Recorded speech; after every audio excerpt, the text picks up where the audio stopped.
Welcome.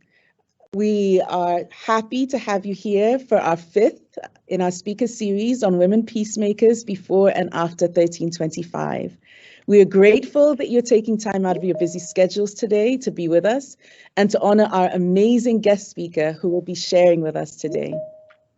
My name is Dr. Fredlyn McCormack Hale. I'm an associate professor with the School of Diplomacy and International Relations here at Seton Hall University. I'm also an active member of civil society in Sierra Leone, serving as vice president of the 50-50 group, which advocates for gender parity in government, as well as have an affiliation with the think tank Institute for Governance Reform. Today, I have the distinct honor to moderate our conversation with Madame Leymah Gbowee, 2011 Nobel Peace Laureate, as she shares with us her thoughts on the implementation of UN Resolution 1325 and its implications from the Liberia perspective as part of our speaker series on women peacemakers before and after 1325. The speaker series was conceived as a learning event on the role of peacemakers globally, 20 plus years after UN Resolution 1325, which called for greater inclusion of women in peacemaking processes. Through this series, we seek to understand what impact 1325 has had on empowering women as meaningful mediators. We do this through a deep dive conversation with dynamic women who are pushing boundaries in this field as they share their varied experiences with us. We see this as family conversations, getting to know deeply the experiences of our guest speakers, as well as sharing the collective wealth of experiences of all of you who have joined us.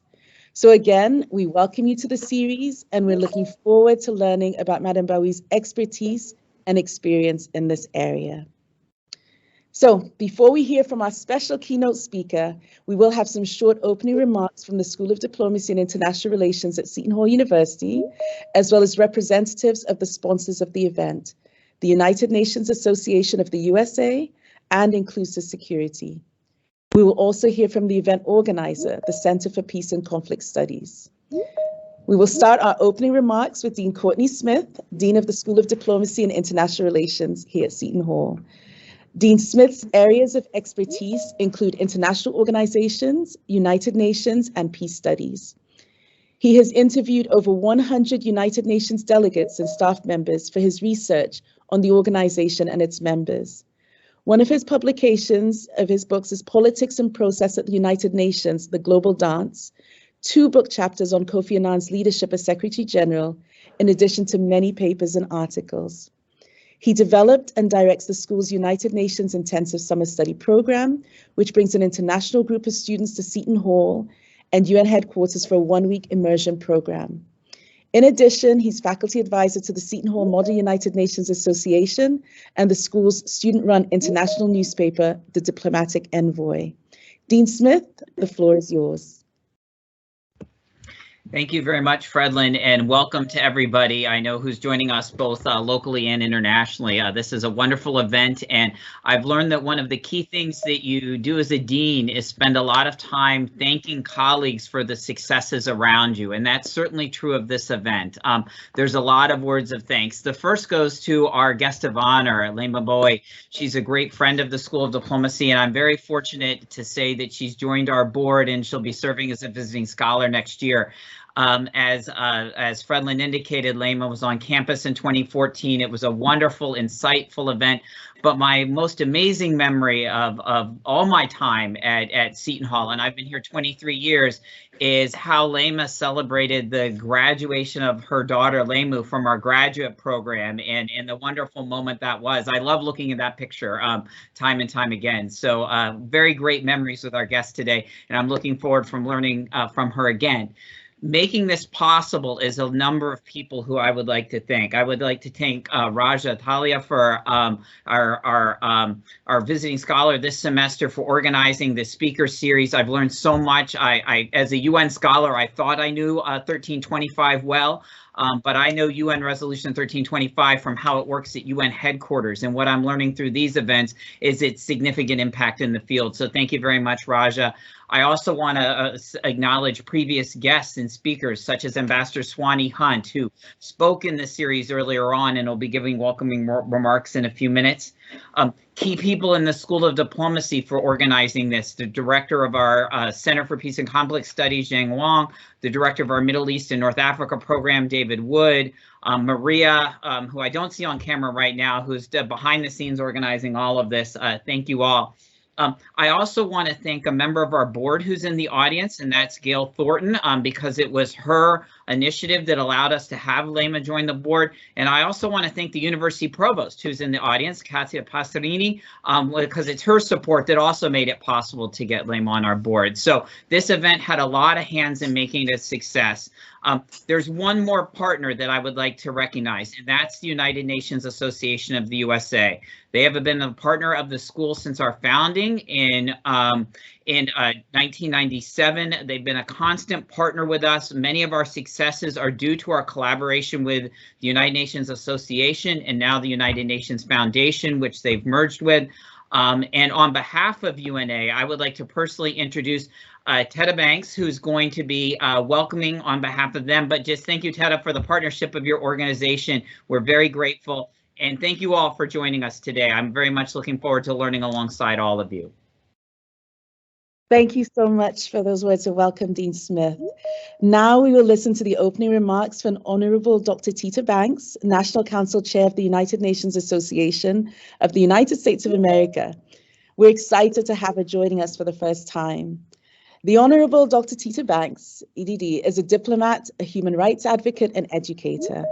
Originally from Liberia, she grew up in Detroit, Michigan, the daughter of civil rights leaders who worked with Dr. Martin Luther King and Mrs. Rosa Parks. She's president of the International Forum and the immediate past chair of the United Nations Association of the United States of America. And she's the first person of African descent to hold this position in the 30,000 membership organization's 70-year history. She's a member of the Executive Committee of the World Federation of UNA, consisting of 94 countries, and is again the first woman of African descent to be elected to the position. Dr. Banks has served as Consul General of the Republic of Liberia, as an advisor to the Liberian Truth and Reconciliation Commission, and a U.S. coordinator for Liberian humanitarian assistance. She's former president of the Consular Corps of Philadelphia and is president of the Houston Monrovia Sister City Developing Association. Honorable Dr. Tita Banks, it's a pleasure. The floor is yours. Thank you so much for the welcome and the remarks. And on behalf of the United Nations Association of the USA, I too would like to welcome everyone and thank each of you for participating today. I commend the School of Diplomacy and International Relations for this invaluable and critical program. Special thanks to Raja for all of her work for this program. And it is an honor to share the platform with Ambassador Swanee Hunt, founder of Inclusive Security. And of course, it is my highest honor to welcome and commend Nobel Laureate Leymah Gbowee, a national treasure of the Republic of Liberia and a global advocate and symbol of peace and equality. The UN-USA has had a 20-plus year partnership with Seton Hall University's School of Diplomacy.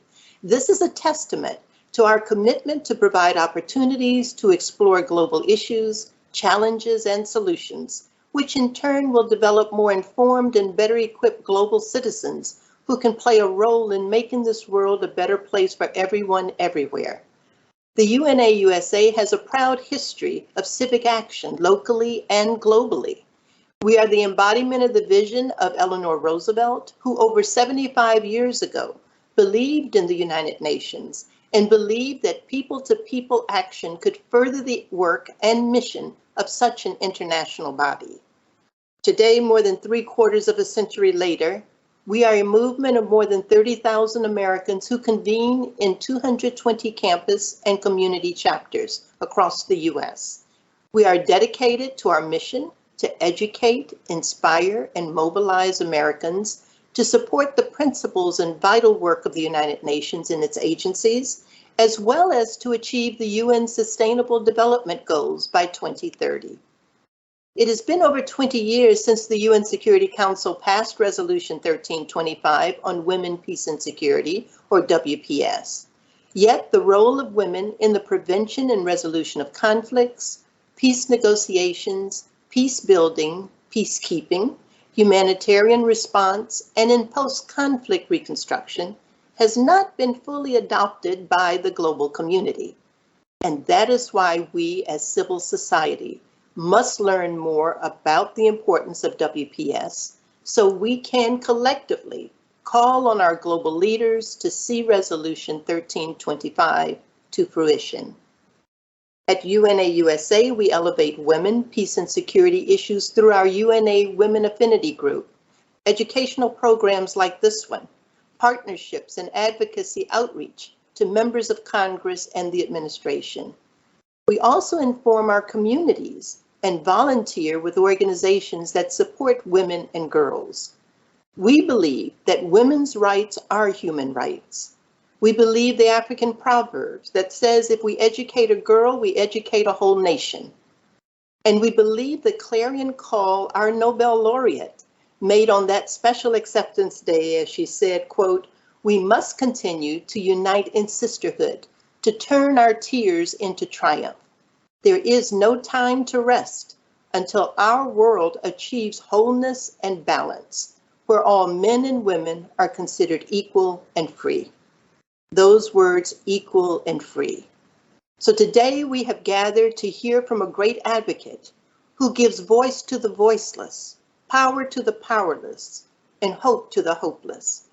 Let us be inspired, rededicated, and reassured that our cause of world peace, equality, freedom, security is a just and achievable goal for all. The UNA USA joins with you in this crusade for peace, security, and equality. We cannot falter nor fail. In the words of Dr. Martin Luther King Jr., quote, "We are caught in an inescapable network of mutuality, tied in a single garment of destiny. Whatever affects one directly affects all indirectly." So, Madam Gbowee, thank you for being with us today. And know that we stand with you and beside you and the millions who champion this great cause. Thank you. Thank you so much for those inspiring words, Honorable Dr. Banks. Thank you very much. It is now my pleasure to introduce to you Ambassador Hunt. After participating in a series of our 1325 events, including Ambassador Hunt serving as one of our keynote speakers in December 2021, we are honored to have Inclusive Security as one of the co-sponsors of the series, and are delighted to have Ambassador Hunt delivering the welcoming remarks on behalf of Inclusive Security today. Ambassador Hunt is the founder of the Women in Public Policy program at Harvard University. In the mid-1990s, Dr. Hunt represented President Bill Clinton as ambassador to Austria, where she hosted negotiations to stop the genocide in the neighboring Balkan states. Ambassador Hunt has worked in 60 countries with thousands of women leaders. She is founder of the Institute for Inclusive Security, a major force in the field of women, peace, and security. Her bold goal is changing who makes decisions about war and peace. She's authored columns and articles for the New York Times, Foreign Affairs, Foreign Policy, CNN, and provided commentary for numerous television networks. Her 4 books deal with foreign policy implications drawn from the Bosnian War, as well as Rwandan women's roles in healing their country after a horrific genocide. Ambassador Hunt, the floor is yours. Welcome. Thank you, thank you, thank you. It's so good to be back at Seton Hall. And Raja, thank you for having me. My very good friend, whom I got to know as we were doing this work, and we have stayed connected. Where are you? Maria Teresa, I'm assuming you're listening, because we act like the people on this camera or on the screen are the ones who make it happen. Actually, let's face it, it's Maria Teresa and the likes. And so thank you for being here and having me. And I'm very taken with what, as you read the piece about my bio, which I'm always exhausted when I get to the end of that. I'm 71, and that's what happens, when you just have one stratum after the other. But I was just thinking about the Balkan states and what you said about Bosnia. You all, let's face it, we just saw the same thing in Afghanistan. I mean, that was just shocking that women weren't involved in those decisions, because they had said over and over and over. I mean, Wajma Freud and I, we had a piece in CNN a year and a half before the evacuation about women have to be there. Hillary Clinton spoke at the Senate Foreign Relations Committee when she was asked about Afghanistan. She said it's not going to work unless you have women at the table making these decisions. And so I think we need to face that, and we should never, at this point, be talking about the world without thinking about our very, very important and dear friends in Ukraine and beyond, right? And those women, we have a whole group of them who, like Raja, were with us in Cambridge, at Harvard, and elsewhere from Ukraine. And you know what I'll do? I'll send you some examples. I mean, some bios from the women in Ukraine. I think that will be meaningful, and also Russia, and some who've been assassinated. Someone said something. Oh, Dr. Banks, where are you? Can you wave? Are you there? I'm assuming you can hear me. I want to be like you when I grow up, except I doubt if I ever will grow up. So in the meantime, I'm gonna try. Leymah, this is great. I love Zoom. I haven't seen you as much in our usual meeting places as I have on Zoom, and we keep crossing, and it's just so much fun. And somebody said something about how you're working in Seton Hall and describing this as a family conversation. So if you will, and Leymah is like the paragon of family, by the way. Leymah, I can't keep up with your kids. You have like so many, but anyway, but I just can't imagine. Can you imagine having Leymah as your mother? Oh my God. Forgive us, but you know, that must be amazing experience in every way. So,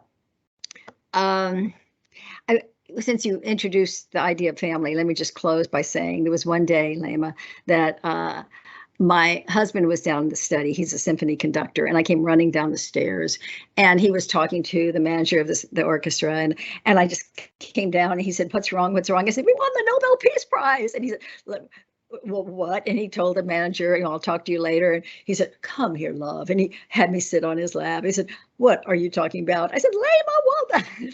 And the reason I tell you that is, Leymah, is because I read, I listen to you. I was there at the giving of the prize. Leymah, you understood and understand better than anybody what that meant. That was about Leymah Gbowee, and it was about women all over the world. And I was making a note of that when I was thinking about what I wanted to say, and then I found it. I pulled out what you said at the Nobel Peace Prize. And you actually said that. You said, it has come a time, this prize is coming at a time when in many societies where women used to be the silent victims and objects of men's powers, women are throwing down the walls of repressive traditions with the invincible power of nonviolence. Women are using their broken bodies from hunger, poverty, desperation, and destitution to stare down the barrel of a gun. This prize has come at a time when ordinary mothers are no longer begging for peace. That's so important. It's a time when ordinary mothers are no longer begging for peace, but demanding peace and justice, equality, and inclusion in the decision-making. Leymah, no one could have said it better. When I was in Liberia, your name was there all the time. Your name came up and came up. This was before Abby Disney and you got together to make Pray the Devil Back to Hell. So let me close and say just about that film. Everywhere I go, I want to talk about Pray the Devil Back to Hell, and I can't because it's redundant. Everyone in the room has seen it. And that's really interesting to me, how what you did in Liberia caught the imagination, really, of the world. And my hat is off to you, because it's not just Leymah, it's not just even your work. There was something iconic about what you were doing. And you have had the capacity, the grace to say, this isn't just about me. This is about so many. And so I want to thank you for that, and say that you're right. And when we honor you, we are lifting up women whose names we will never know. We will never know their faces. And that's a big responsibility on your shoulders. And you bear it well. So thanks to everyone. Beautifully put, Ambassador Hunt. Thank you so much for that, for the reminder that Leymah's work brings in all women, and also just for reiterating that this is family, and that's the kind of conversation that we want to have. We're all sitting in a room together and exploring and looking at the role, the exposure that she's brought to women's issues. I would now like to give the floor for the introductory remarks for the event to David Wood, Professor of Practice at the School of Diplomacy and International Relations at Seton Hall University, and the MENA Director for the organizer of this event, the Center for Peace and Conflict Studies. Professor Wood has explored participatory approaches to dialogue and mediation, especially during periods of open violence when national dialogue or political negotiations become stalled. He has supported community-level mediation processes, facilitated practical national dialogue processes, and organized community input into formal conflict management mechanisms. He holds his MA in Politics, Security and Integration from University College London and his BA in Philosophy and Russian from Bristol University. Professor Woods, welcome. The floor is yours.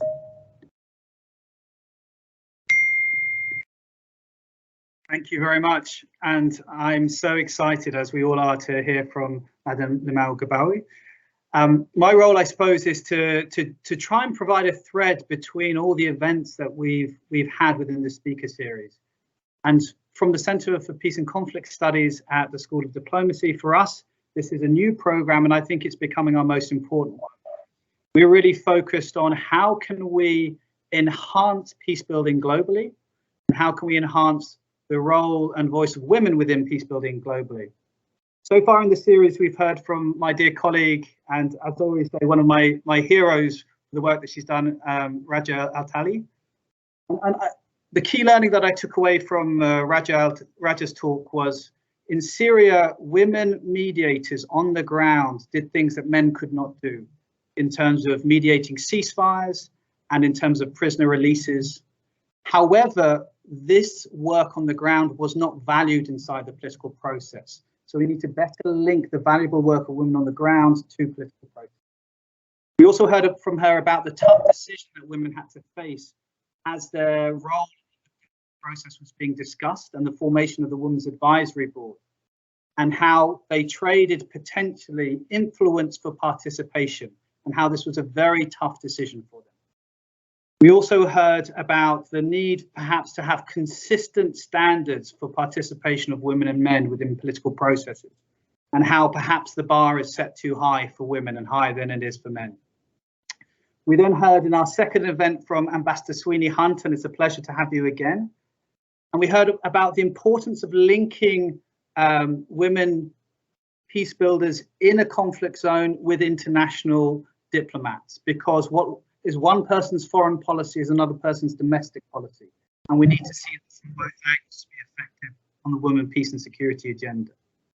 We also learned how the Bosnian peace accords didn't provide the sustainable peace that we hoped they would, because women were not at the table the way that they should have been, and because that their insights and knowledge and experience were not taken account in the peace process.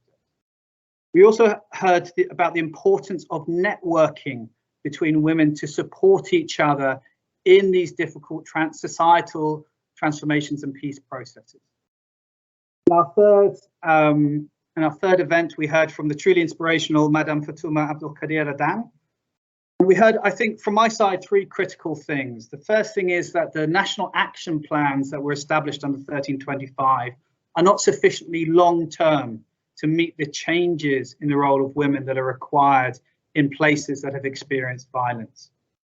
We also heard about her fantastic techniques in reinforcing positive, peaceful actions amongst boys and girls, rather than punishing bad action. So really trying to shift the focus towards promoting what is good.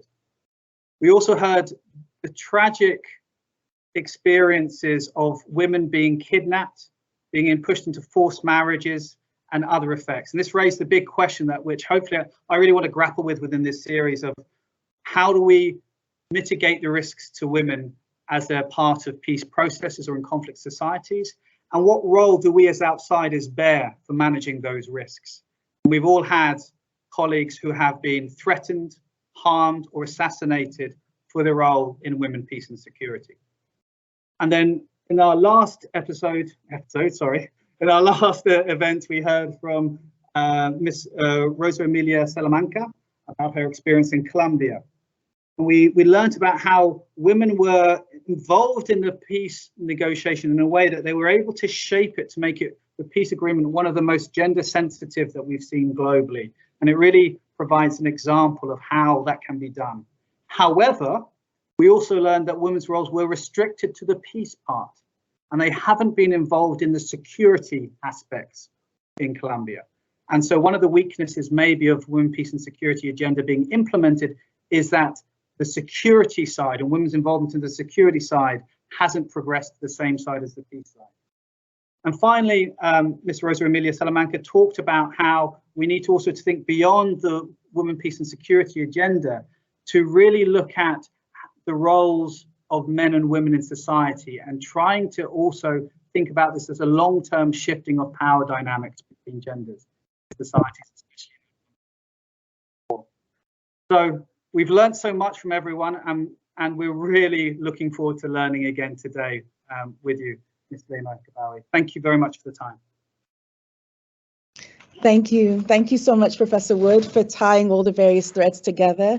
And as you can see, we've had a lot of learning from different speakers, and we're so excited to turn now to our keynote speaker today and to get more learning and to see how to fit more threads in. We're truly honored to host Madam Leymah Gbowee, the 2011 Nobel Peace Prize Laureate. Madam Gbowee was recently appointed to the school's Board of Advisors, and her story, as you've heard, was told in the 2008 documentary film, Pray the Devil Back to Hell, as well as the 2011 memoir, Mighty Be Our Powers. In the midst of conflict, Madam Gbowee became a founding member and Liberia Coordinator of the Women in Peacebuilding Network of the West African Network for Peacebuilding. She organized a group of Christian women to mobilize for peace and collaborated with a Muslim partner to build an unprecedented coalition with Muslim women, giving rise to the interfaith movement, the Women of Liberia Mass Action for Peace. Madam Gbowee made the peace treaty mandating a transitional government a reality. This historic achievement paved the way for the election of Africa's first female head of state, and it also marked the vanguard of a new wave of women emerging worldwide as essential and uniquely effective participants in brokering lasting peace and security. As a Sierra Leonean woman, I know that your work was a model for many women in pursuit of peace during our own civil war. We're so excited to have you here and to have the opportunity to listen firsthand to your story about how you were able to make peace a reality in Liberia, and how through your work you've also supported women peacemakers around the world. Madam Gbowee, it truly is an honor to be with you here today and to listen as you share your story with us. The floor is yours. Welcome and thanks again. Thank you so much. Can you all hear me? Just give me a thumbs up if you can hear me. I'm always so nervous with technology. It's truly an honor to be here on this panel in this event, talking about WPS, Women, Peace and Security. I'll start with a story. Many years ago, I was a young volunteer with the Lutheran Church Trauma Healing and Reconciliation Program. And at that time, my role was basically to work with ex-child soldiers, especially those who had been wounded at very young ages. So young boys who were 15 and already amputated, young boys who had different forms of disability, but they were all very much dependent on drugs. And my world at that time was basically dealing with these young people that I hated, the ones that I felt were responsible for all of the crises that we had gone through. As I did that work and looking for some comfort, I stumbled upon a magazine. This is either 1998 or 2000, between 98 and 2000. And this magazine had a story in there about women from Bosnia and who worked with their opponents. One group had electricity, another group had water, and it would stand across the lines that divided them and plug. Those who had electricity would plug, and those who had water would pass their midday. And these women would basically work together to provide basic services to each other. Reading that story, it consumed me. I would basically take that thing and read and read and read, because I could not, for the word of me, imagine how one nation could be in the depth, or two nations could be in the depth of hatred and destruction. And then you still have a few individuals in those communities with a sense of humanity, with a sense of this is what peace looks like. And so when I started my own journey as an activist working in Liberia, I think it was that story, my socialization, that actually propelled me into working with, and I'll put this in quote, the others. Even though we didn't have a Christian-Muslim war in Liberia, but we had a war that was mixed with all kinds of things. 1 minute it was about ethnicity, the next minute it was about politics, the next minute it was about social status and class, the next minute it was about natural resources. So you never really knew where to go when it came to peeling off the cause of the Liberian Civil War. I was 17 when the war started, and I carried a lot of pain for many years leading to my time of working with child soldiers. The desire for peace was something that was all-consuming. There was never a space in the Republic of Liberia or a place where you would say there were this one group of people who didn't want peace. Unfortunately, for the nation of 3 million people at the time, peace was, in the eyes of men, getting the gun and being powerful and trying to overtake the others. When we started our movement, I always like to tell the part about the $10 from someone's handbag with a lot of tenacity. That's what we started with. But we were also very, very convinced that there was absolutely no way that peace would come using violence. And if I may take a step back to look at the world as we see it today, whether it is from the Ukraine to South Sudan, to Sudan to northern Nigeria, Syria, wherever, Afghanistan, wherever we've seen conflict, there's absolutely no way that anyone can say that war will end a war. And that was the mindset with which we jumped into the activism that we started doing, that when there is fire on any house, no one comes with fire. The firefighters come with a cooling agent to bring down the fire. But we also knew that the story of Liberian women mobilizing did not just start with us. Prior to our movement, there was the Liberian Council of Churches Women in the 1990s.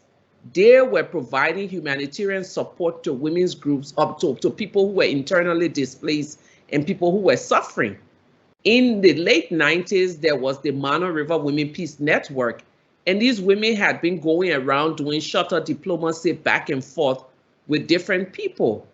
When we stepped into the space to do the peace work, one of our learnings was that with all of the work that these people had done, we had to go back into the history of Liberia to see where were women situated prior to the war.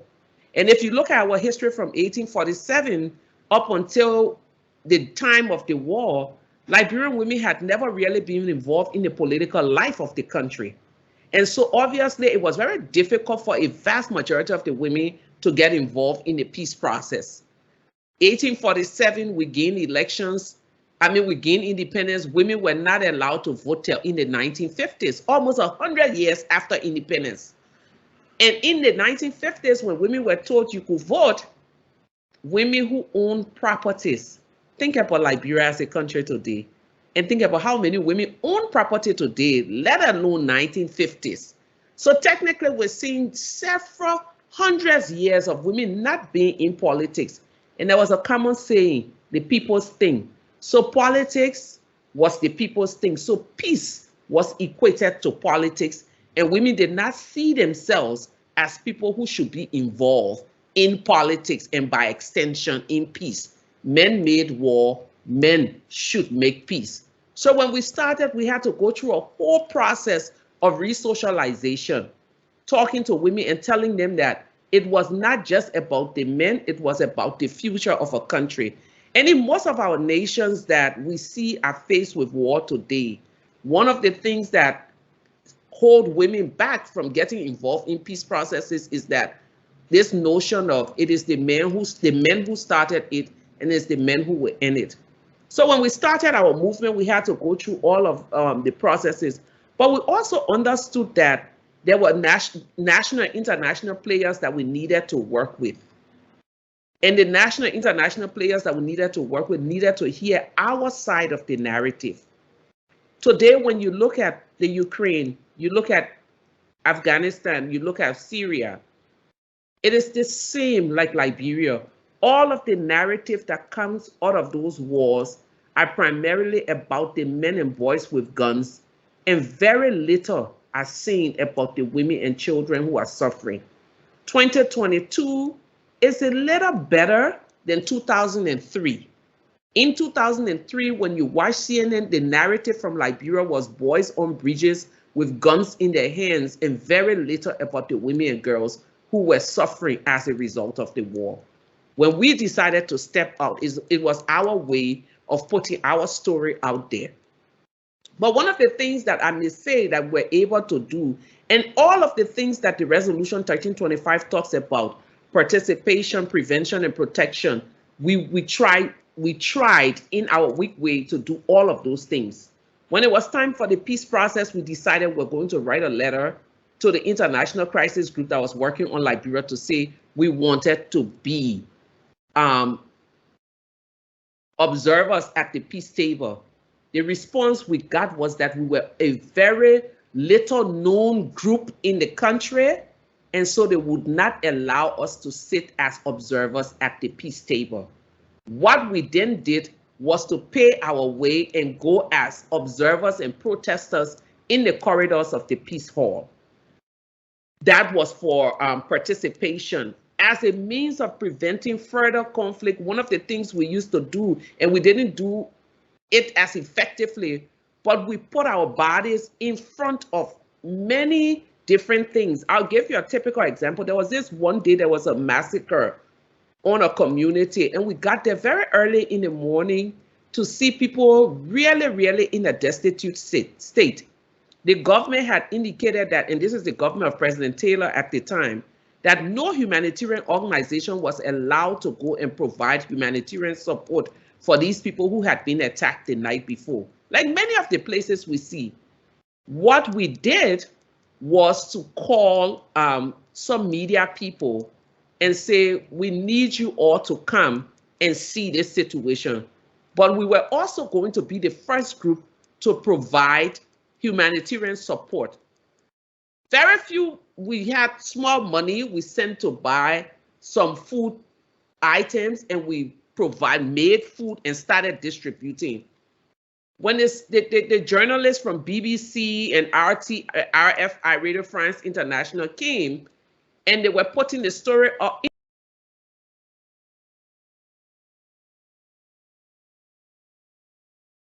Madam Gbowee, you're on mute. Sorry. Understand how I'm on mute. I think I'm sorry. No, you're good. So where did I stop? I'm sorry. It just went for 1 second. So you were just telling us, yes. So we kind of like provided some kind of protection for those people as a result of our action. Our work over time technically helped to prevent an escalation of the Liberian Civil War. We came from bad to worse to ridiculous, and I don't know if we ever had a word for where we found ourselves. So where did 1325 factor in all of this that we did? The resolution had been passed 3 years when we were protesting for peace in Liberia. To be honest, I had no clue there was a resolution called 1325 in those days. We were only fighting for what we wanted in that country, and the fight was for peace, was for justice, and for us, the actions that we were taking was for us to give a future to our children. I had very young children at the time. A lot of the women who came to protest had situations where they had been raped and abused and had different things happen to them, but they came because they felt it was important for their broken bodies to be in front. We all know how the Liberian Civil War ended. There's absolutely no way that anyone can tell the story of the end of the Liberian Civil War without talking about women and the role that they play. Almost 22 years later, almost 20 years later, 19 years later, since the signing of the peace agreement, we're going next year to our 4th election cycle. Where is 1325 in the work that we do? Where's WPS? The women had continued to do their work. But if you ask me, in order for us to move forward, we had to do a redefinition, and this is where I find myself, a redefinition of peace and security. First, a redefinition of peace. Because when you talk about peace and security, people, the first instinct is Ukraine. The first instinct is Syria. The first instinct is Afghanistan. And people tend to think that WPS is only restricted to countries that are at war. With that mindset, we tend to really destroy some of those issues that we should be working on, especially, say, in a place like America. Rape, abuse, homelessness, all of these different things. And as I've really sought to interrogate, if that is the word, or do my own analysis of what peace is, almost 25 years later since I got into this field, I believe without a doubt that peace is not just the absence of war, but peace is the presence of conditions that dignifies the lives of all. So if you have conditions, enabling conditions for women, for men, for boys, for girls, that is peace. But if we restrict peace to just the absence of war, then we have a serious trouble. So then if peace is not just the absence of war, where is WPS? And I think that when we redefine peace and security to include human security needs, then we are at a place where we can definitely begin to look at WPS and do an intentional work around women, peace and security. But until we have these redefinitions of peace and WPS, we can never really get to that place. So today, we find ourselves in a world where everyone thinks, oh, the Liberian experience is such a beautiful experience.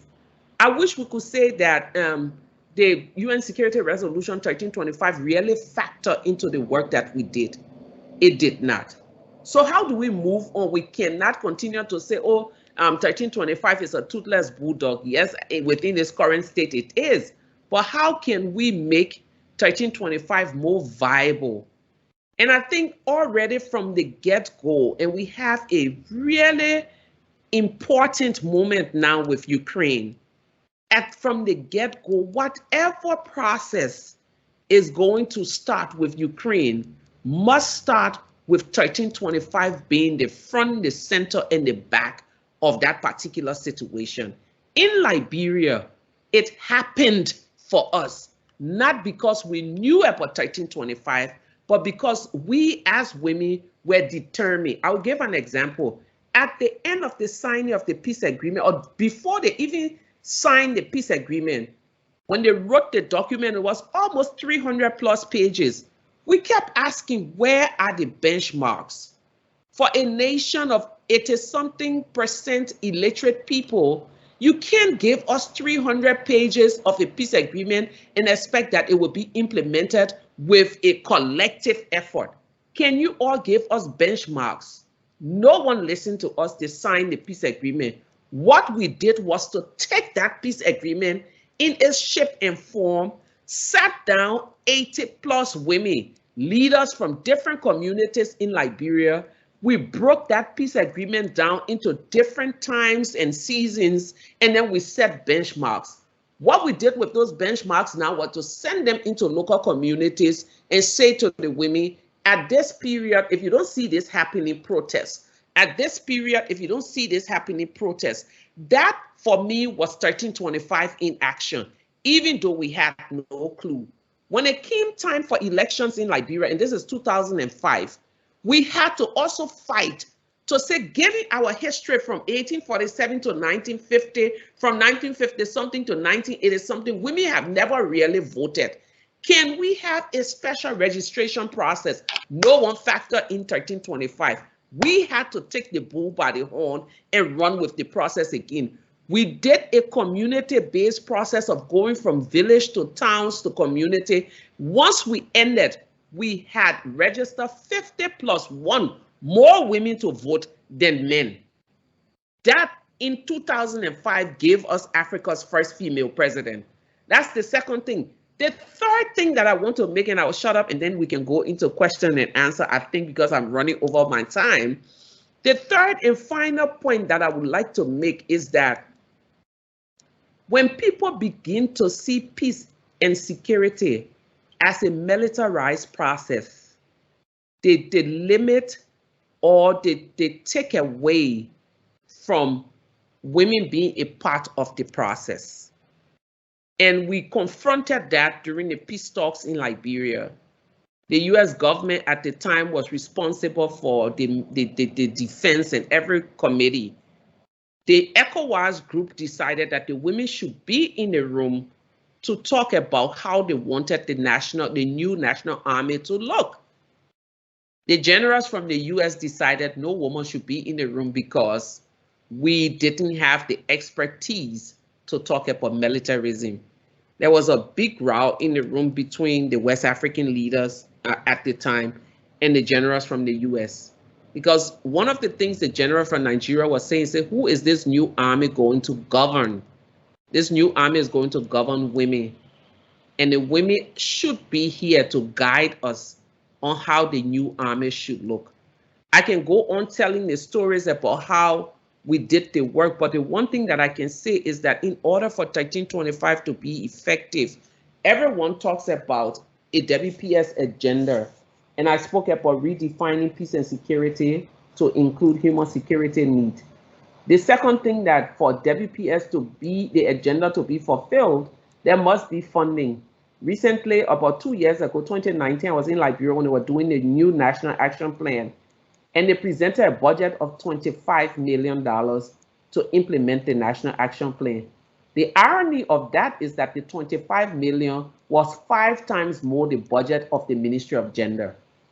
So I said to the minister and those in the room, this is laughable. You have a $5 million budget. How do you run a National Action Plan on a $25 million budget? So that we have to be really in a place of reality, be able to say, this is what works for us and this is what will not work for us within the financial means of our country. National Action Plan. I like the name. National should be collective, local ownership. Not bringing in what happened in Ireland and the US and all of the different places. Action, movement, activities, transforming. How do we ensure that all of our National Action Plan are owned collectively? One of the things that I've seen, even 20+ years after 1325, is our inability to have 1325 rooted at the grassroots level. You still don't find community people who understand, and this is not just for Liberia, it's for Sierra Leone, it's for Afghanistan, for Syria, and even the Ukraine, even here in the US. How many people can we say actually know what 1325 is?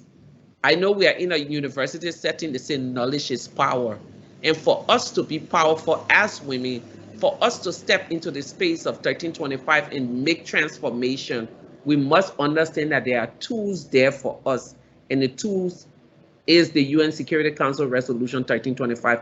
And until we have the tools, until we have the resources, and until we have the political will, we'll continue to have these conversations. But my hope and my belief is that, like the Liberian women, if every country where you have crisis and conflict, or where you have women needing to transform a space, if the women could take the bull by the horn and run with it, knowing that those processes is about their lives, their legacy, and the lives of their children, we'll definitely see some change or changes in some of the spaces that matters.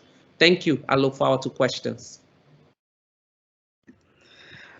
Wonderful, wonderful. Thank you so much, Madam Gbowee, for those words of wisdom, those words of activism, those words encouraging us as women that war, politics, violence, all of this is an avenue. These are areas that women have to be present.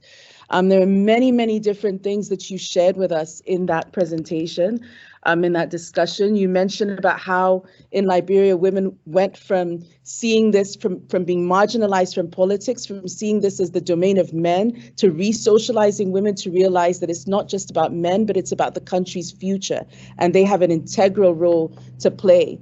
You showed us perseverance, that women who initially were not allowed to sit as peacemakers, how women went around that, and how women paid their own way, how women put their body in front of many things, as you said, how women provided food, provided protection. So a space that they were not supposed to be in, women said no, and they went into those spaces.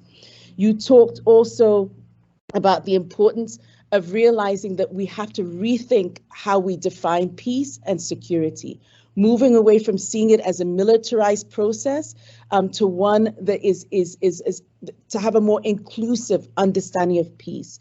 You talked about how peace is not simply the absence of violence, and that we need to think in spaces where you need the presence of conditions that dignify the lives of all, having enabling conditions for boys, enabling conditions for girls, for men and women. And by expanding our definition of peace and violence, it allows us to bring in many issues that otherwise we ignore and are marginalized. You ended up, you also mentioned the importance of us thinking very, very concretely about advocacy, about making sure that we look and see that we talk about security, we talk about advocacy, we talk about changing perspectives of women's participation in all of these different areas. So there are questions. There have been a number of questions in the chat. There's also people having their hands up. So I'll start by those who have their hands up, and then I'll go into the chat. Lots of questions. Again, this is a conversation, so please, everybody, jump in and let's chat. I think the first hand that I see, let me see. I see Raja. I think I'd seen your hand first. So please go ahead, Raja. Can you hear me? Yes, perfectly. Great. So allow me, Leymah, to call you Leymah, because you are my friend. Even this is the first time we are talking with each other. So in 2011, actually, I co-founded Center for Civil Society and Democracy. It's a Syrian organization. And you talked about tools, resources, and political role. And actually, telling your story in Bring the Devil Back to Hell, it was a great tool for women around the world. In 2012, I got to know inclusive security, and actually they introduced me to Leymah Gbowee. And the role that women in Liberia played in making peace happen. Your movie was actually shared through workshops that we did with Syrian women, hundreds of Syrian women in partnership with Inclusive Security. And actually it paved the road in order to have the campaign of I Am She Network and the creation of the I Am She Network among Syrian women, which played a critical role in ceasefire in at least 2 towns in Syria. So I just want to share that with you, that what you did in Liberia and what your organization and other organizations like Inclusive Security are playing a critical role in a human security. So it is included in women, peace and security, and it is included in human security. So thank you so much. And I agree with you that like defining peace and security would be great. And what I would like you to highlight more, how the call that you did on creating the condition for peace for Ukraine could be start with 1325 and how we can really make this a reality. You made the peace agreement a reality in Liberia. How can we make peace in Ukraine a reality within the Women, Peace and Security agenda? Thank you, Raja. If I may, if we could take about 3 more and then see if we can answer those and then come back to a couple more. You have there's lots of questions, lots of discussion. So I have Chantal, Parawish, Melissa, and then David. So if those 4 could go, and then Madam Gbowee, if you could answer those. So again, Chantal, Parawish, Melissa, and David. In that order, thank you.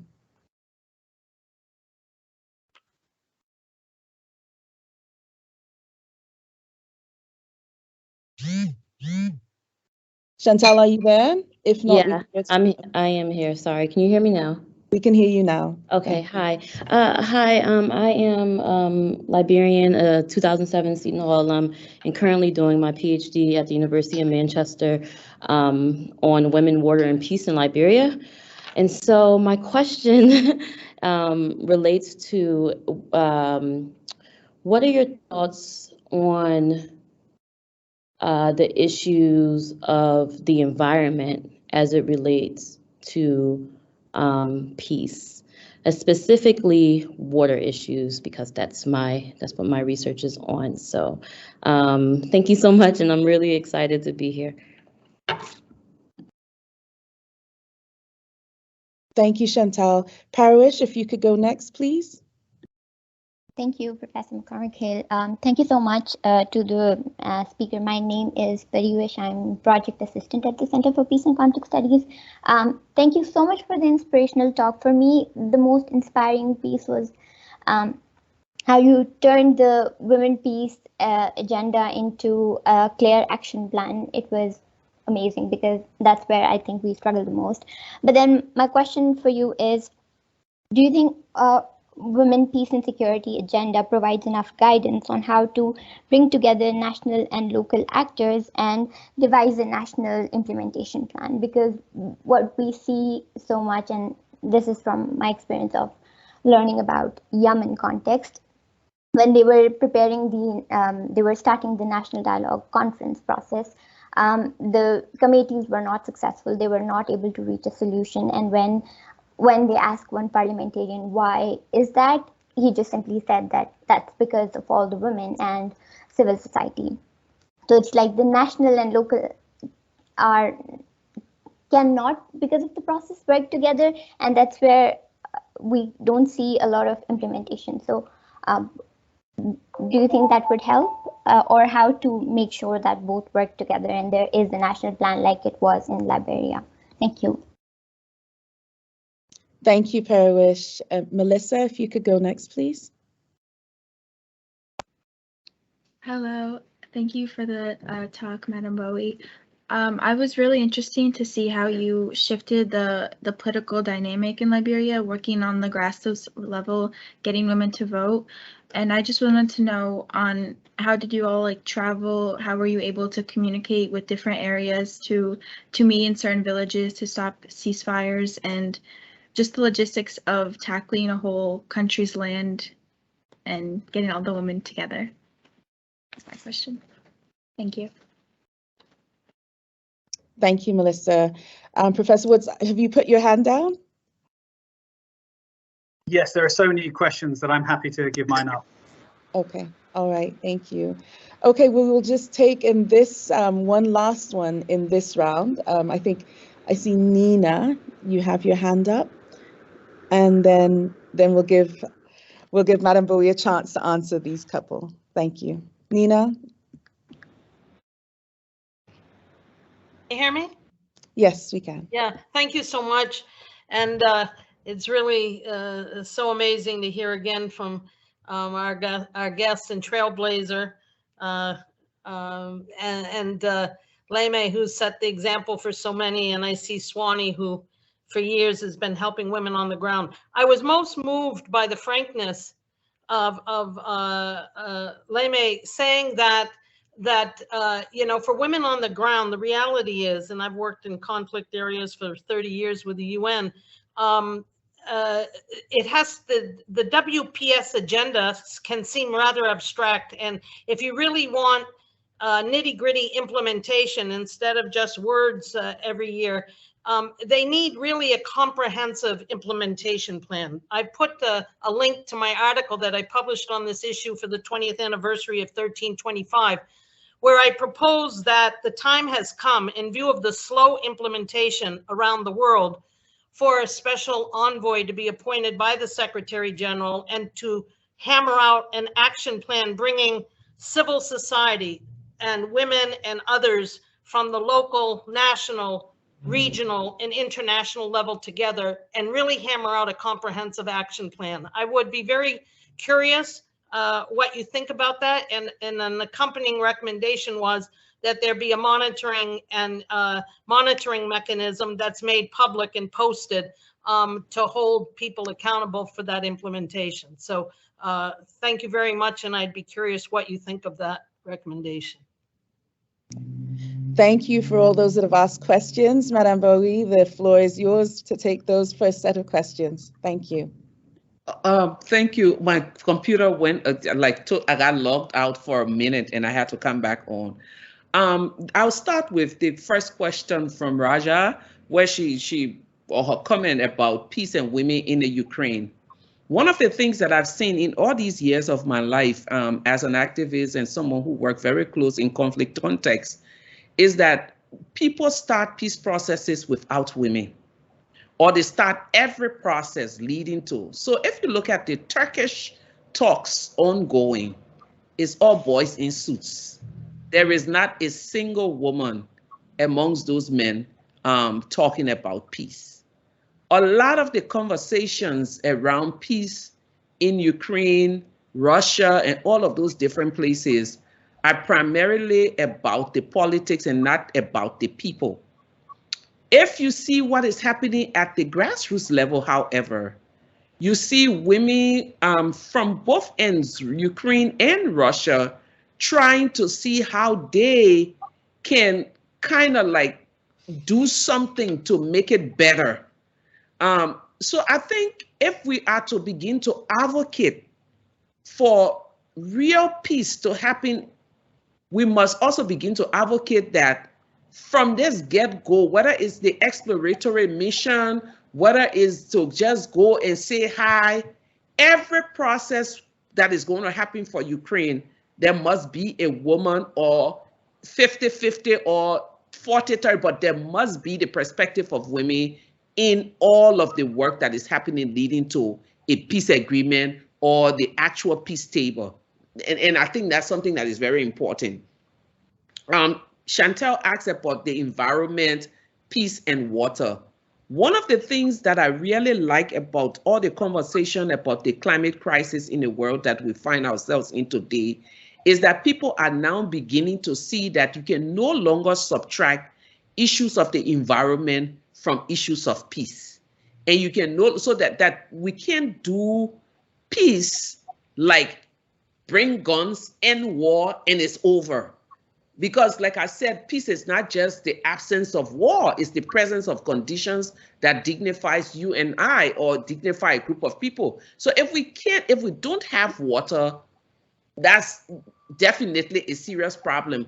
But I remember before they passed the resolution 1820, Anne-Marie Goetz, myself, and a lot of people went to the UK for a meeting. And in that meeting, they brought a lot of generals from different peacekeeping missions. And I remember quite well, it was General Patrick Carmert and General Festus Okonkwo from Nigeria, who said, there's absolutely no way you can lead an army of peacekeepers into any country without considering the need for women to go for firewood, for water. So there was this huge conversation about having a firewood and a water brigade for women in countries like Congo, where the rape was so high and all of the different things. And these two generals were saying, we agree with this. And so when you're talking the environment and you're talking peace and you're talking water, these are all part of the process. And I'm hopeful that with the SDGs and with all of the different conversations around climate and different things, we can get to the place where we can talk about all of these things as one, not taking them apart into different corners and different pockets of things. So definitely water, the environment, and all of these things, because also if you look at some of the crises in places like Somalia, different parts of the world where you've had natural resource crisis, it's about the environment, it's about, so when we're talking peace, we cannot take it out of the agenda. Someone asked about the WPS agenda. The one question that I would like to ask is, who sets the agenda for a group of women from a particular place? I am sick and tired of people imposing agendas on women from different countries. Who say, because I'm from Liberia and I didn't go to school, I'm not educated with a master's degree in diplomacy like my daughter Leymah, that I don't know what my agenda is for my own peace and my own security? That is something that we should stop doing, because over time we've said this repeatedly, that the one-size-fits-all model for conflict resolution is not working. Similarly, the one-size-fits-all model for WPS is not going to work. National Action Plan. You can't fix a National Action Plan for Sierra Leonean women in New York and go and impose it on them. It's not going to work. Every conflict has a context, and every resolution has a context, and every process of transformation must have a context. So the agenda for WPS is time for us to take translators into villages. And they may not necessarily call it WPS, but it may be just that. Let me give you an example. Several years ago, we went to a village because we're starting a radio program for women. And so we went into this community and we took this group of women, and most of the conversation was done in our native Pele. We stayed in a place for 3 days, and all these women did was told us stories.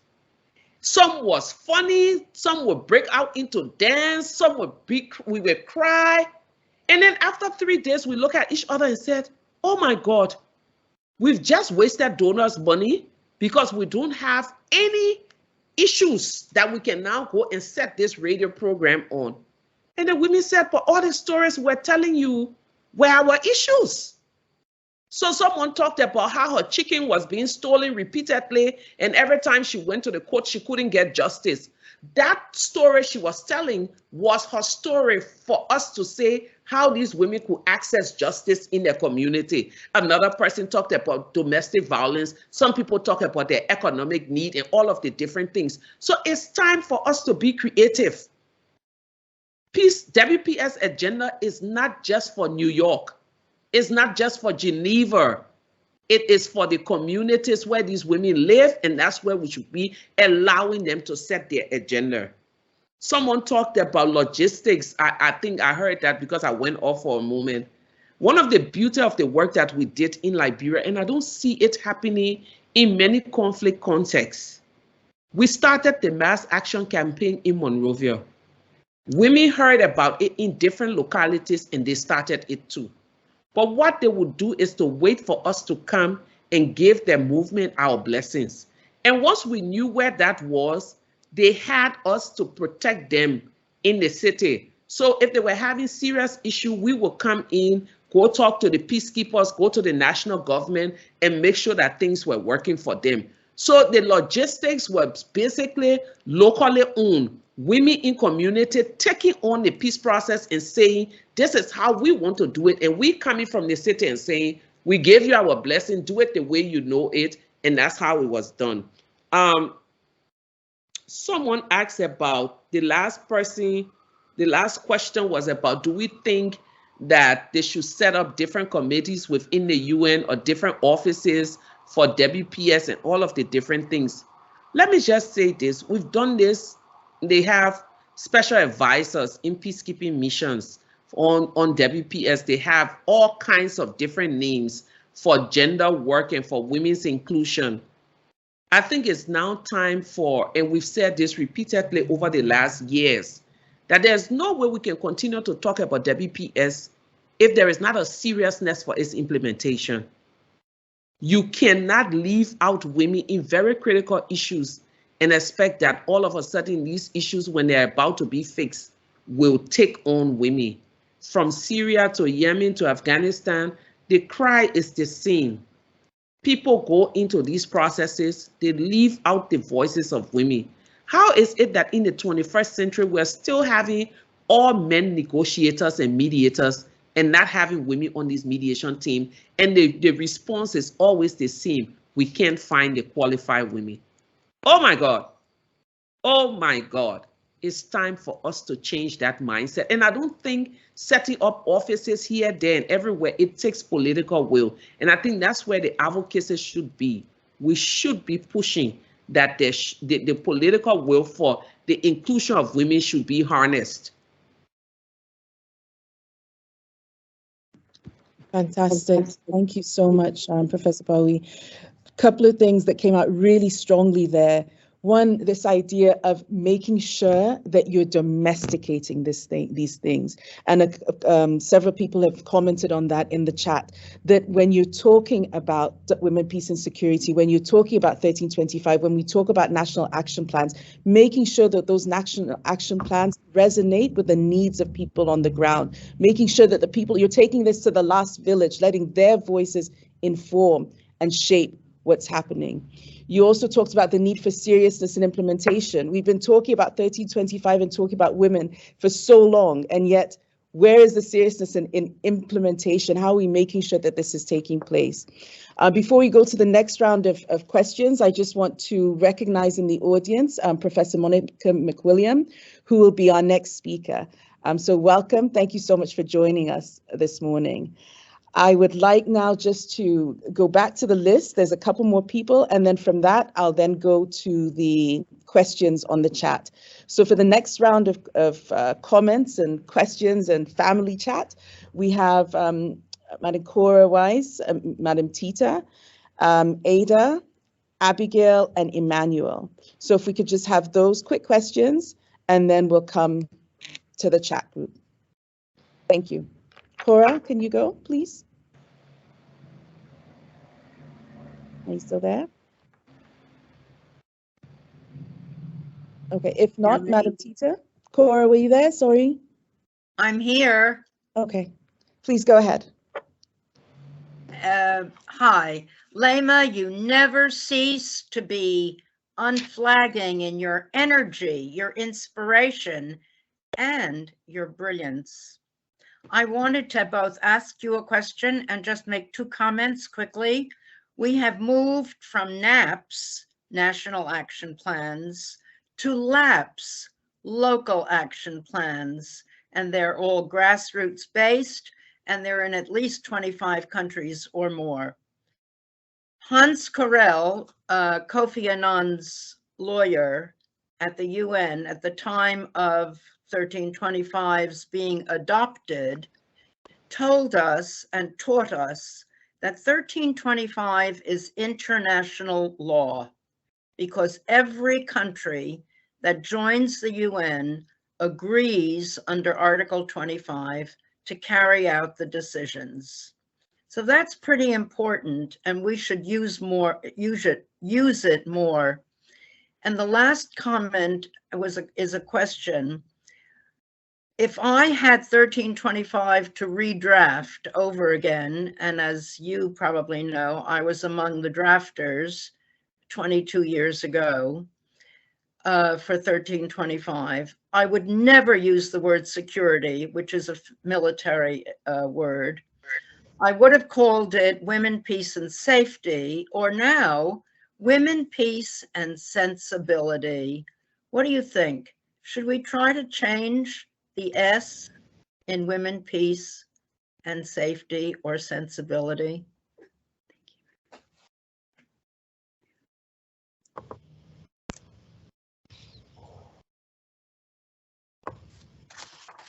Fredlin appears to have frozen. Madam Teta, would like to go next, please? Madam Sure, Teta. thank you so much, and thank you, Madam Gbowee.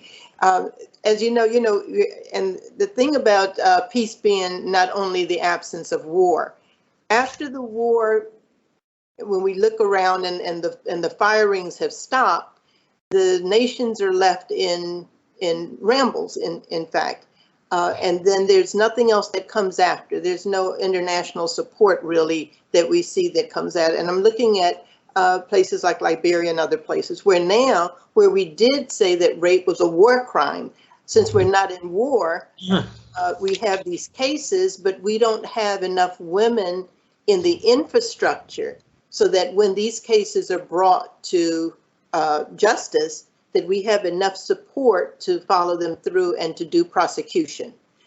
So where can we start developing that core of women to be in the infrastructure? It's not just elected officials or appointed officials, but we need women to be not only in the grassroots, but in all of those other levels to be sure that these efforts can be implemented and that justice can be served to the highest level of whatever is necessary for the particular type of violations. Thank you. Thank you, Tito. Thank you, Cora. Can we have Ida next, please, and then followed by Abigail? Thank you.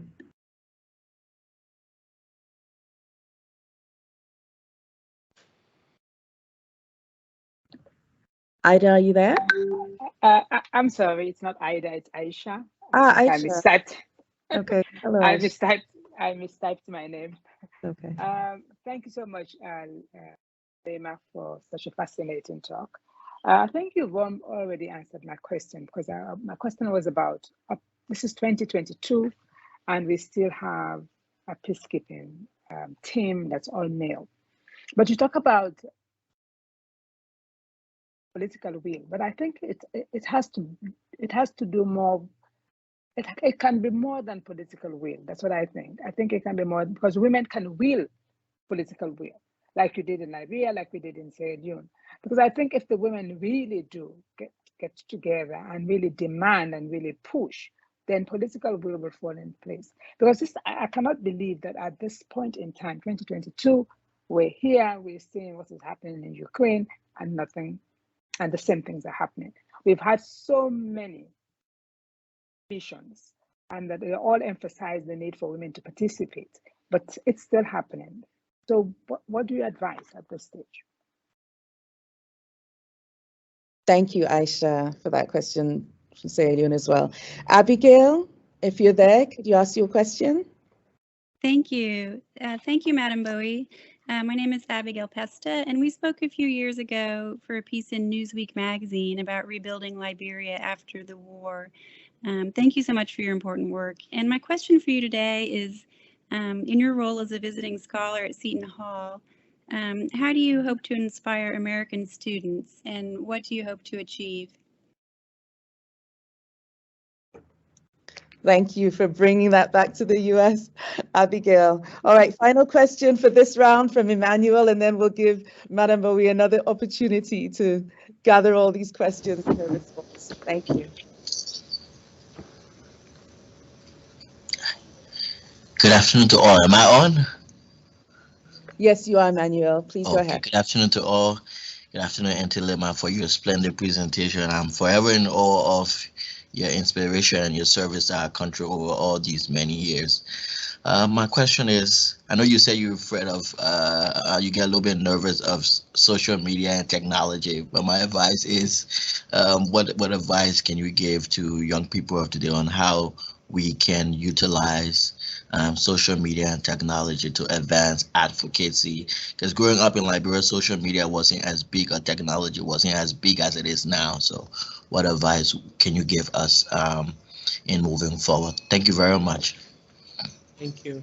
Thank you. I'll start with Cora's questions. She says from NAPS, we're now labs.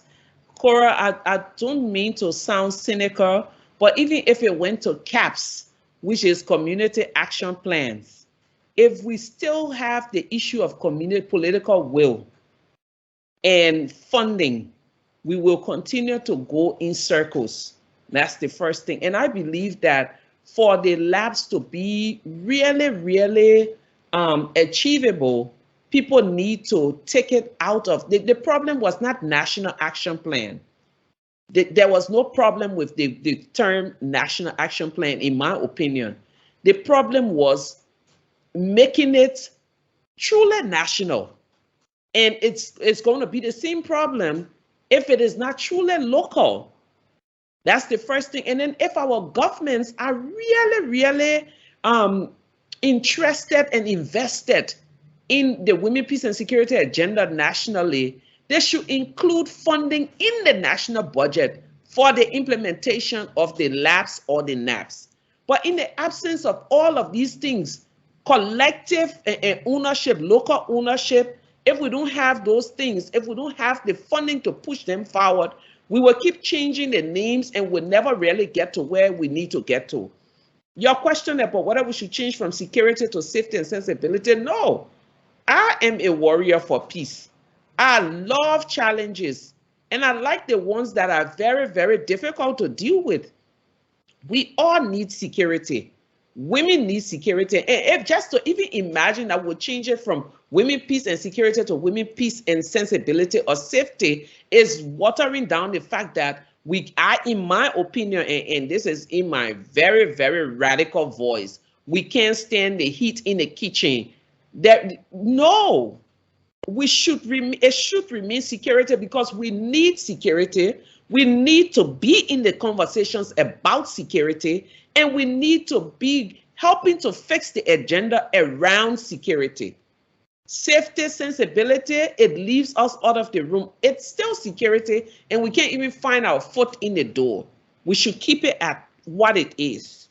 The other question is developing a core of women to implement. I don't think knowledge gap is a problem in any country. I don't think competency is a problem in any country. I think the biggest problem we have around all of the work on WPS is recognition.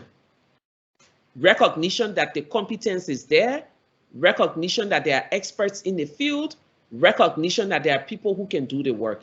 Let me give an example.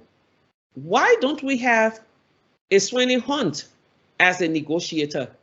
Why don't we have a Cora Wise as a mediator? Why do we still see all of the boys and all of the old men doing these negotiations and mediations, and what we persistently hear, we can't find the women? There are women. Recognition of the talents and skills and the intellectual ability in this field is what people are failing to appreciate. So it's not about developing a core of women. We have the core of women. I, for one, can tell you that I really don't have what they say, the container for mediation or negotiations, but nothing stops me from being in one of those processes, you know, and nothing should stop them from getting the women. So we have the core of women around the world. In Africa, they are there. I can name 20 off the top of my head. In Europe and America, they are there. It is about recognizing and dismantling a structure that has persisted for years, and that structure starts with P, patriarchy. Someone asked for advice. I will hold that for now. So as a visiting scholar or visiting person to Seton Hall, what do I hope to achieve? What am I bringing? I'm bringing the reality of life as it is in the peace and security world. What do I hope to achieve? At the end of the day, I'm hopeful that the students from the School of Diplomacy will come off different from a lot of the diplomats that we have in our world today, who understands that the real world is different from the theoretical world, that the real world is not just about what we've seen over time, but that the real world, and I'm sure the professors there are doing very well presenting the real world to you all, and I'm not just saying, but and that I'm the one coming with all of the knowledge. One of the things that I'm grateful to God for is that I'm one person who, after winning the Nobel Peace Prize, still go at the local community level, the national level, the regional level, and the international level. So I can tell you what is happening in a village, something that you may not necessarily see on social media or in a textbook. So I'm bringing my experiences. I'm hopeful that I can learn as I share my experiences at the grassroots with students. And one of my other achievements I hope will come out of my time is that the students that I will engage with will see grassroots activists as experts in their field and not subjects of research. Utilizing technology for advocacy, Emmanuel, I don't know how to, but I think technology can do a lot of good and technology can do a lot of harm. I think there is a need for balance.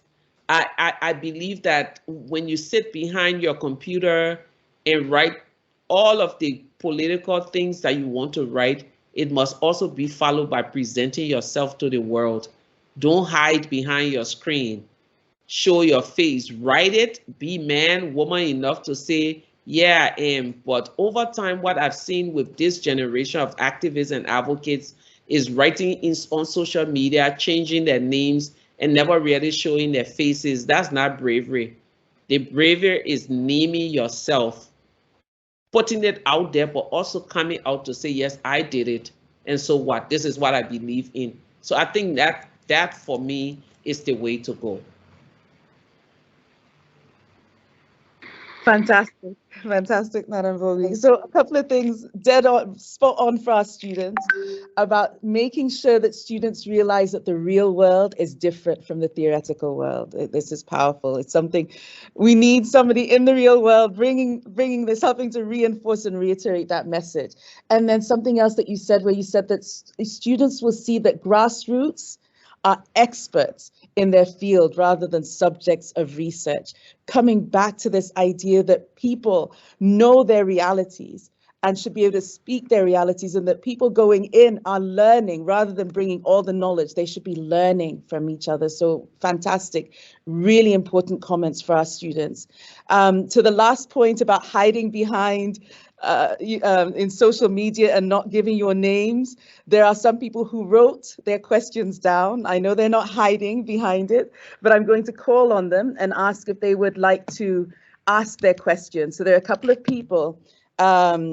We had Inner Canaan Project, I think, that was the tag name. We also had Titi Ajayi, as well as Ruby Khalifa.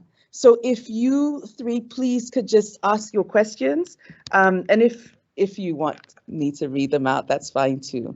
But just in the interest of giving voice. So this is Ina from the Canaan Project. Hello.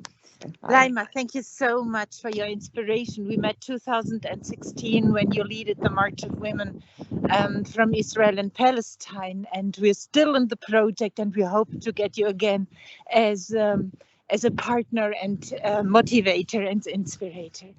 But today my question is different. I'm very close to the head of a German party that is in government, so it's a Social Democratic Party, and our idea is to approach the president of the Ukraine and his wife, in order to share with them the power of nonviolent resistance and of, let's say, social resistance, and of course the women's voices.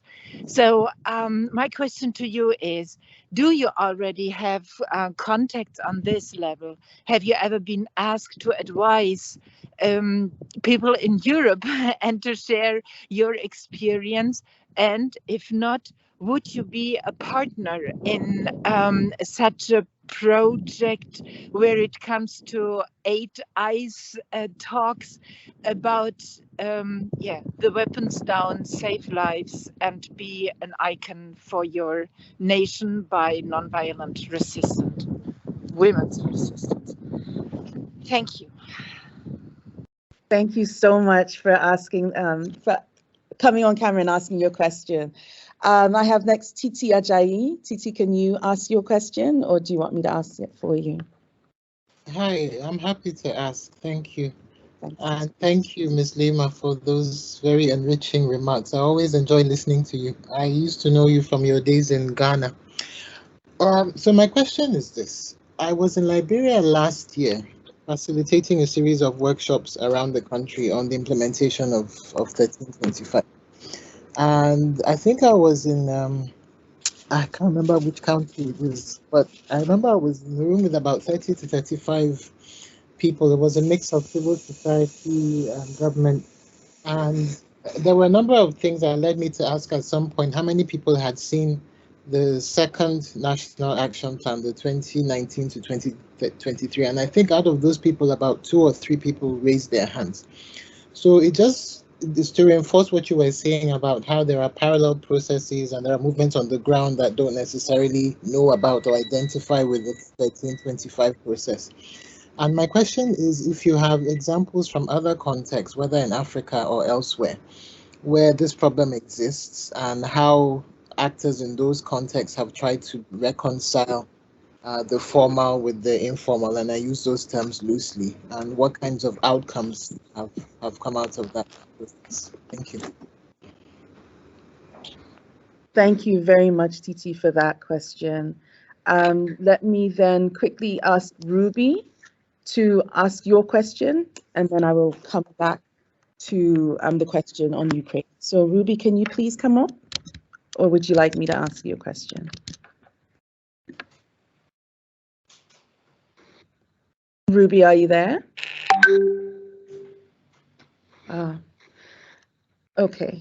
So Ruby's question essentially said that she agrees with the idea of redefinition of WPS in order to make it relevant to different contexts. And her question really was, she's wondering, how can 1325 be made different in the field of peace building after the Liberia Peace Agreement? What was missing in your struggle without the lens of 1325? And then I see we're running out of time. So the last question, and I apologize because I know there's many people on the chat group, but we are running out of time. The last question here is from Aaron Toa Goanua, who asks, since the adoption of the Liberia National Action Plan in 2019 by the Ministry of Gender, and looking at recent increase when it comes to violence against women in Liberia, what has been your stand or engagement with the Ministry of Gender or the government of Liberia in finding solutions to these alarming issues? Because peace is not just about the absence of war. And he's a student, a future student of the School of Diplomacy. I also then just wanted to link back really quickly. We had an important session on Ukraine some weeks back, and one of the key speakers was Nina Potaska, who just asked her question. She has worked on nonviolent resistance, but her space is limited. Some actually brand her a traitor. So how can we support women in such contexts as hers? Madam Gbowee, there's so much excitement and interest that you have generated. So let me just quickly go to Nina's thing, then I'll go to the others. Okay. In 2016, I think, we went to North Korea. We did a citizen-to-citizen engagement in North Korea. And oh my God, I've never gotten so many hate emails in my life as I did prior to that trip. Different groups of people writing, threatening, saying we were traitors to the world, that we're going to eat from the dictator and blah, blah, blah, blah, blah, blah.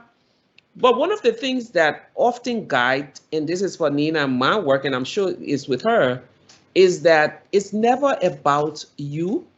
It's never about the naysayers. It's about your conscience and what you're hoping to achieve, and how present and invested you are in the work that you're going to do. That's one. Two, one of the things that really helped us get through, and I was not the only one getting all the hate mails as we're going to North Korea and South Korea, was that we were a group of women who were there to support each other. And so I think it's always important for you to find a network of people who would be there for you in order for you to do what you do. It's not always easy, but we all need a network of support. The question about the action plan in Liberia and what am I doing to help the national government in Liberia, that's a highly political question, in as much as it's just a simple question, but from my perspective, is a highly political question. One of the things that I have purposed in my heart and in my life as someone who loves Liberia, loves West Africa, loves Africa, and is a citizen of the world, is that I have a platform, I have a space, and I offer my services whenever I can. And if it is not accepted, I try to recreate a moment where I'm able, or moments where I'm able to step in. So in my everyday work, in my everyday life, there are many things that I do behind the scenes, not just for victims of rape, but at the global level, doing advocacy for something to happen at the national level, doing advocacy. Am I working with the ministry agenda around those issues? Absolutely not. Would I work with them if they asked me to? Definitely. But in the absence, if you're from Africa, you know how African governments work, you will know that if you're not asked, don't go, because no one would take you seriously. And that's where I would leave that hanging. The other question was the former and the informal of 1325. I don't know if this was going to answer your question, but one of the things that I did when I was leaving Liberia in 2005 to come to grad school here in the US and leaving the Women of Liberia Mass Action WIPNET was that I conceived the idea of the Peace Hut. We had been protesting in communities. The women had been sitting in different spaces. And one of the things I was very sure would happen with our work was erasure, that there would be a moment in the life of our country. I had no clue there was going to be a pray the devil back to hell. But I wanted to institutionalize the work that these women had done in all of the communities that they had done the work. So I did a proposal on something called the Peace Hut. We got our first funding from the Evangelical Lutheran Church of America. Today, if you go to Liberia and start talking about implementing 1325, UN Women and all of the national, international partners will tell you the best example of implementing the 1325 is the Peace Hut concept. And that is a concept where these women come together and they continue to do the kind of grassroots work around peace and security, from rape advocacy to justice advocacy to all of the different things for women. So I see it as a very beautiful model that could be built on in many different parts. And unfortunately, one group will say, oh, we are the Peace Hut for UN Women, we are the Peace Hut for this group. You know how it happens when there's beautiful work. If you are not careful, it turns into something totally different. And someone asked a question about missing, something missing. My brain is, that was the last question. Oh, no, let me go back to Nina's question about the Ukraine. If I was asked, I had some students in Ukraine that have crossed the border to Hungary and Poland. So I went to Poland, I met with President Leymah, and we had a conversation about the whole situation that is going down. If I'm asked, would I volunteer my services? Definitely, because I think it is time for all of us to stop saying, I'm not a mediator, I don't have the guts for it.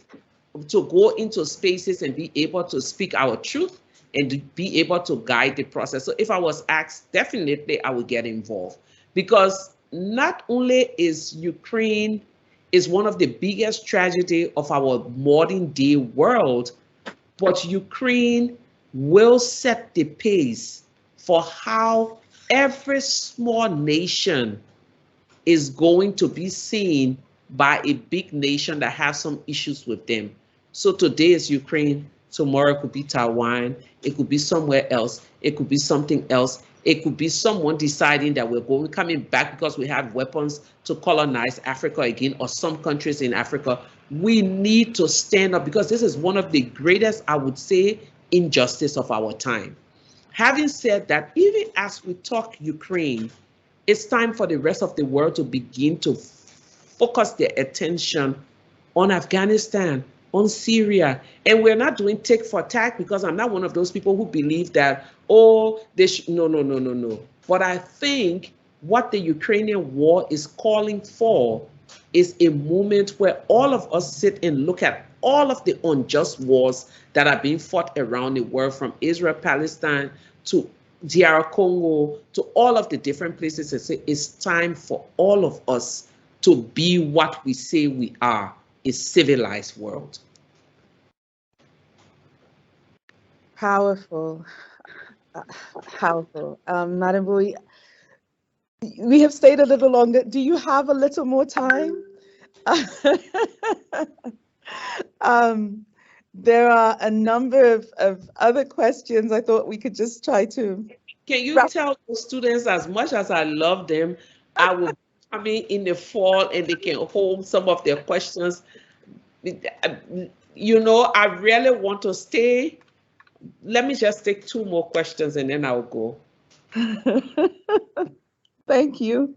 It's just, you know, it's your fault. You're too powerful, and there's just been so much interest, really. So 2 last questions. And Danielis Lopez asks, if possible, can you expand on what, if anything, grassroots and international organizations should be giving communities so that citizens can communicate their own peace agenda? She says, you made a truly powerful statement about imposition of what is considered to be the correct or expert opinion. I find that there's so much value on the first-hand understanding of any and every situation. And then Ahmed Gad asks, how could men help to increase the influence of women in peacemaking and security? And to all the others, I'm sorry that I've not given you a chance, but as Madame Gbowee says, she will be here. Thank you. Please go ahead, Madame Gbowee. Ahmed, I don't know how to answer that question, because I really think that in the world that we live in, if you have, okay, so I'll give you this answer that my uncle gave me years ago. He said, every time people talk about empowerment, and he said the definition of empowerment is being able to give up some of your power, you know, so that others can.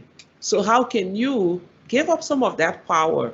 When people say, oh, we are empowering women, it's not for you to stand on a platform and say, I'm empowering women. It's for you to pass the mic to those women who already have their own power to be able to speak. So one of the things is that if you have influence, give up some of that influence and allow some woman to step into that space.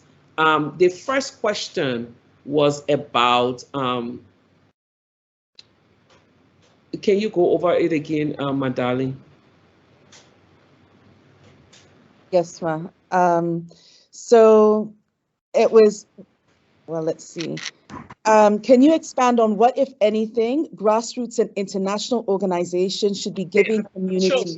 Sure. So let me give her another example, and I hope it fits into what she's asking. Many years ago, the New York Times, I'm getting a feedback. Many years ago, the New York Times and some other groups wrote that DR Congo was the rape capital of the world. I think we all heard it. Not too long after that declaration was made, I happened to go to Congo to work from Kivu, Bukavu, to all of the different provinces with women, and up to Kinshasa. One of the questions I asked these women as we sat in the room was, what is the biggest issues you are faced with? Mind you, the rest of the world had declared that rape was the biggest issues of the Congolese women. And I asked them, if you were to list down in an order of importance, what would be your top 10 issues? And I already came with my mind, the mindset of rape would be top 10. In every space we went over the 10 days period of working in that country, everyone said women in power, that women leadership was the #1 issue. Rape in most communities came 3rd, 4th, 5th, and never once did it come first. And the lesson that I took from there was that it's so easy for us to talk to some national expert, international expert, and decide that this is the issue that is confronting a group of people around WPS, and never really, if we sit with them. So in interrogating that point of women in leadership, most of the women said we have laws on rape and we have laws on different things, but it's just that we are not situated in a space and place where we can push for the implementation of these laws. You know, so when we're talking 1325 and we're talking setting agendas for women and we're talking all of the different things, I come from a community where I know that women at the ground level knows exactly what they want. They know exactly how it should progress, how it should play out. No one should be fooled that these people do not know or what they want. And I think until we begin to take off our arrogant intellectual hats and put on our humble intellectual hats, we will continue to miss the mark, and billions of dollars will continue to be spent foolishly because we'll never really achieve what we need to achieve. Meanwhile, my hope and my consolation is that even as we continue to miss the mark, these women at the community level are getting it, and they are no longer waiting for us to come from New York, Brussels, and all of the different places to help them set up their issues. I'll give an example and I'll close with that. We've been working with the UN Women, Peace and Humanitarian Fund, and one of the issues was to raise awareness around sexual and gender-based violence in different communities. We've worked with this group of women over the year, and the evaluators came and wanted to know what they had been doing. And the women sat down, these women who have no education, of course, they came again with their arrogant intellectual hats and were asking the women, so how have you done this? The women said, well, we did all of these community-based awareness, but we realized that we had a problem. And so we went, we made a farm, we got a bank account, and we did this and did that. And they got upset. No. This is not what our project was about. This is a WPS project, and we need you all to do awareness around rape and abuse. And women say, hold on. First thing first, we can create all of the awareness. When a child is raped, a lot of the times the mothers cannot go to hospitals to ascertain that their children were raped. So they need money for hospital. When you know the perpetrators and you call the police, they will tell you they do not have fuel oil or gasoline for their motorbikes. And then you have to pay a lawyer to take the case to court. So you see that cassava farm, you see this bank account. Even after we've created awareness, we've been taking health report, we've been arresting people, we have lawyers, and the cases of sexual and gender-based violence are decreasing in our community. So this is WPS in action by people who know their thing and do not need you and I to come and tell them how it works. Thank you all. Beautiful, beautiful. Madam O, you have summarized it perfectly. We need to put on our humble intellectual hats. We need to make sure that you've got women in leadership. Women are not, as you said, they're not situated in a space sometimes where they can push the implementation of these laws. We have amazing laws in many countries across Africa. How are we making sure that they jump off from the page to actually being implemented in practice? Also, taking the time to listen to what people have to say. People know their concerns, they know their issues, they know their realities, they have their solutions. taking the time to listen to what people have to say and making sure that we localize all these fancy national action plans and things coming in. How are we localizing it and making sure that we are pushing it and making it respond to our realities? Thank you so much for the inspiration, for the excitement, for the courage, for all that you've shared with us today. I think I echo our students, I echo all those in the room to say we're so appreciative and we have learned so much from you. Thank you very much. You're welcome. Thank you, Dean. Thank you to the Chancellor, the Provost. I did not recognize them when I started. I apologize. Please don't sack me, don't fire me before I already start. Thank you. No Thank you to the Chancellor. Thank you to all of you for making this possible. Have a wonderful rest of your week. Thank you all. Thank you so much for your time. Thank you all of you for joining us. God bless. Bye-bye.